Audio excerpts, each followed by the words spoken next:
There is something profoundly mysterious about people who feel no need to be seen. In a world where reflection matters more than presence, the silence of those who don't post has become almost an act of spiritual rebellion. We live surrounded by carefully crafted images, faces, smiles, landscapes, and phrases, all designed to uphold an idea of who we are.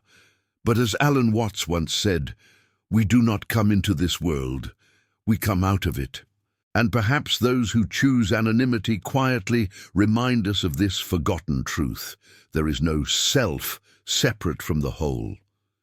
Social media has become the modern mirror of the ego, a stage where every gesture seeks applause, every image seeks permanence. But what happens when someone simply refuses to step onto that stage? Not out of fear, but out of freedom. Not out of indifference, but out of awareness. Not posting then becomes a symbolic act, a way of saying, I exist without having to prove it. These silent souls seem to understand something that collective noise still hasn't grasped, that true presence does not display itself, it radiates. And that's what we'll talk about today: detachment, the dissolution of the image, and the invisible art of existing peacefully with what is. Chapter 1. The Digital Mirror and the Game of the Ego. Imagine the moment you hold your phone and open an app. There, thousands of faces appear, carefully lit, softly filtered, hungry for recognition. It's a vast collective mirror, and each gaze is an attempt to answer the same ancient question. Who am I? Alan Watts said that the ego is merely a social fiction, a name we give to a pattern of momentary experience. Yet on social media, that fiction becomes solid, almost real. We create an avatar and begin to live for its maintenance. Each like becomes a crumb of validation, each absence of reaction, an invisible wound. But what the ego truly seeks is not love. It's permanence. It fears disappearing, and that's why it performs. Digital networks are modern temples of the illusion of the separate self. They amplify the myth that there is a someone within us who must be defended, proven, and shown. Yet the more we try to capture that identity, the more it slips away. Like water in our hands, the self dissolves the moment we try to hold it. Watts invited us to laugh at this pursuit. He said, "The ego is merely a useful convention, like the center of gravity of a chair. It doesn't actually exist." Once we understand that, we begin to see the game of pretending to be someone. And some, tired of this game, choose to step out of it, not because they despise the world, but because they have realized that life is lighter when no one is trying to be something. These people don't post because they no longer need to affirm a form. They allow themselves to be the river, fluid, silent, present. They understand that showing off is an act of ego, being is an act of the soul. Chapter 2. The Art of Disappearing, Detachment as Liberation. There is a rare kind of freedom that only arises when we stop defining ourselves. It is the freedom to disappear, not physically, but psychologically. To disappear from public gaze, from expectations, from the reflections others project upon us. It is a return to primordial anonymity, that pure state of being before any name, status, or photograph. Alan Watts used to say, "Life is like a dance. The more we try to control it, the less we feel its rhythm." The same applies to identity. The more we try to fix it, the more it escapes us. The one who doesn't post, who doesn't display themselves, may have discovered the secret joy of dancing without an audience, of living like the wind, leaving no trace yet touching everything along the way. The detachment from self-display is a profoundly spiritual act. It is the recognition that what I am cannot fit in an image, nor in a description. When someone chooses digital silence, they're making an invisible prayer. I don't need to be seen to exist. This is the ultimate detachment, the end of the need to become someone in another's eyes. Watts reminded us that the ego is an attempt to make the river stop, but the soul was never meant to be contained. Those who learn to disappear from collective sight begin to perceive something subtle. The world goes on, and within it, consciousness blooms effortlessly. True presence is like the fragrance of a flower that doesn't try to exude scent, it simply is. To disappear, therefore, is not absence, it is return. Return to essence, to the quiet place from which everything emerges. And in that return, life becomes truer, more intimate, more real. Chapter 3. Between Being and Appearing, the Theatre of Identity. We live in a vast theatre, and most of us have forgotten that we're acting. We put on characters, rehearse gestures, learn the lines that please the audience, and the stage of social media has become the brightest of them all. But what happens when a soul awakens in the middle of the play and realizes there's no meaning left in pretending?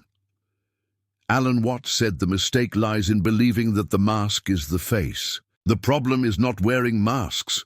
We all need them to function in society. The problem is forgetting that they are masks.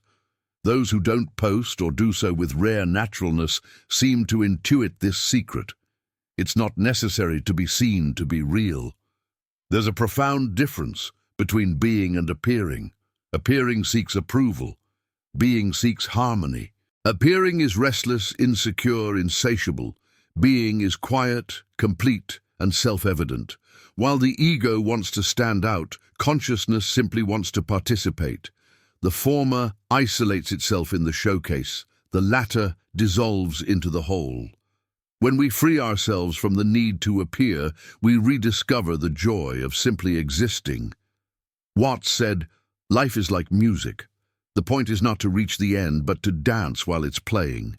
Those who don't need to display themselves have understood this. They live as the melody itself, without needing to prove they're playing the right note. Perhaps the greatest act of wisdom today is not to compete for attention, but to cultivate presence. Not to be the center of the scene, but the silence that holds the stage. And in that space between being and appearing, we find something no one else's gaze can ever grant: peace. Chapter 4. Between Being and Appearing, the Theatre of Identity. Alan Watts used to say that life is a divine game of hide and seek. The universe hides from itself, pretending to be millions of different forms, only to rediscover itself. And perhaps social media is the clearest reflection of that game, a space where all of us, at some level, try to appear to be someone, not to deceive others, but because we've forgotten who we truly are. In the theatre of identity, every photo posted is a rehearsed role, every carefully chosen caption a fragment of character. We build a coherent narrative about ourselves: the professional, the traveler, the spiritual one, the successful one. But as Watts reminded us, the person is only the mask. Persona in Latin literally means sounding mask.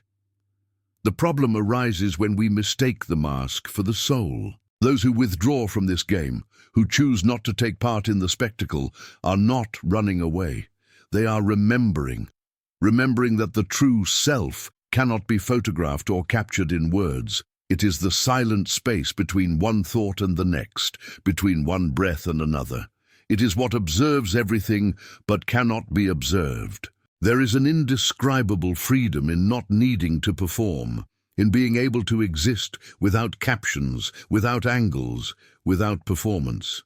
These people are not indifferent to life. They are, in fact, deeply present within it. They live the moment without needing to turn it into content. They are more interested in feeling than in showing they felt. Watts said that true authenticity begins when we stop trying to be authentic. And that's what the silence of those who don't post reveals. An authenticity that doesn't display itself because it's natural, fluid, spontaneous. It is not about being someone, it is about being everything. Anonymity in this context is a return to the original game, the one in which the universe plays at being human without forgetting it is the whole. Chapter 5. The Fertile Void, Silence as the Supreme Expression. There is a kind of silence that is not absence, but multiplied presence. It is the silence of those who have understood that life doesn't need applause to have meaning. Alan Watts said the universe is not a machine, but a spontaneous dance, and those who dance don't need to explain their steps, they just flow. Those who don't post their lives, who don't seek the mirror of social media, seem to understand that silence also speaks, that there is a form of communication beyond words, vibration. They transmit something invisible, serenity, wholeness, trust in their own existence. They are like calm lakes. They don't need to make waves to reflect the sky. This silence is not repression, it is fullness. When the ego falls silent, life speaks for itself. And in that stillness there is immense strength, because what doesn't need to be shown cannot be lost. The value of the invisible is that it is incorruptible. Watts reminded us that the void we so fear is actually the creative matrix of all existence. He said, "The void is not nothingness, it is the womb of the universe." When someone chooses to withdraw, to stop exposing themselves, there is a subtle gesture of trust in silence. It's as if they're saying, "I don't need to shout for life to hear me. I am already part of it." The fertile void is the state of presence, where everything blooms effortlessly. It is the moment we stop projecting an image, and for the first time become real. In the noise of the modern world, such presence is revolutionary. To be invisible today is almost an act of love. Love for simplicity, for truth, and for the soul that cannot be measured by likes.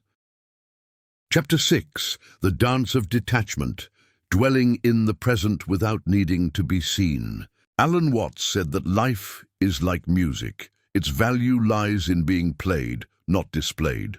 In the same way, the human being who has learned to dance with detachment lives each moment without trying to imprison it as a memory or an image. They know that everything is impermanent, and therefore everything is sacred. Detachment in this sense is not rejecting the world, but not allowing oneself to be possessed by it. It is the ability to be present online, to appreciate beauty and connection without becoming dependent on approval. It is using the instrument without confusing oneself with the sound. Watts said, "You are the universe playing at being someone." And detachment is simply remembering that the game is temporary and therefore perfect as it is. Dwelling in the present without needing to be seen is to live lightly. It is understanding that the moment is already complete, that nothing needs to be added. The gaze of others doesn't validate our existence. It only reflects how we see ourselves.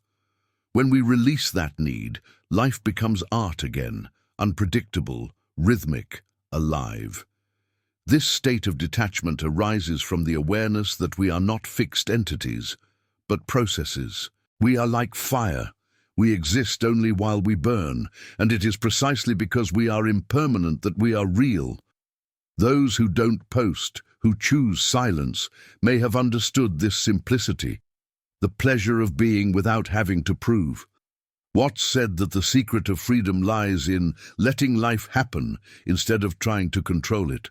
When we release the need to be seen, we make room to be lived, and then we discover what has always been there, a silent, vast, serene presence, consciousness itself, observing the world and smiling because it finally remembers. I never needed to be seen to exist. Conclusion: the presence that doesn't need to prove it exists. In the end, perhaps true wisdom is this: we don't need to be seen to exist, we only need to be aware that we are. The silence of those who don't display themselves is a living reminder that being does not require an audience. Alan Watts said that the universe is not trying to get anywhere, it's simply playing at being. And the same applies to us.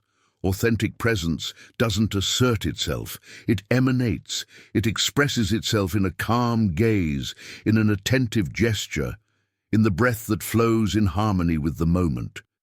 Those who free themselves from the need to prove who they are discover something the modern world has forgotten, the peace of simply existing. Perhaps true power today lies in not competing, not comparing, not seeking recognition, but remaining centered, whole, and quiet amid the noise. That silence is not emptiness, it is fullness. It is the space where being rests and, paradoxically, where everything happens. Alan Watts said, "When you stop trying to control life, you discover that it always knew what it was doing." So it is with the self. When we stop trying to show who we are, we discover with wonder and tenderness that we have always been the very flow of life itself. So close your eyes for a moment. Breathe. And remember, true presence doesn't need to prove it exists. It simply is.